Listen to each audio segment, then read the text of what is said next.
శ్రీకాకుళం జిల్లా బూర్జ మండలం నారాయణపురం ఆనకట్ట నుంచి ఈ రోజు సాగునీరు విడుదల చేయడం జరిగింది. నారాయణపురం గ్రామ శివారులో ఉన్న ఆనకట్ట నుంచి గురువారం నాడు ఎడమ కాలువ కుడి కాలువల ద్వారా దిగువ ప్రాంతాల పంట భూములకు సాగునీటిని విడుదల చేశారు.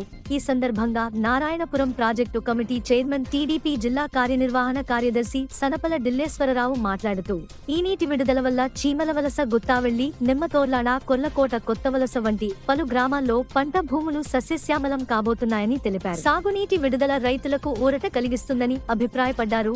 ఈ కార్యక్రమంలో నీటి సంఘం అధ్యక్షులు కొట్లూరు కొండయ్య మొదలైన కూటమి స్థానిక నాయకులు పాల్గొన్నారు.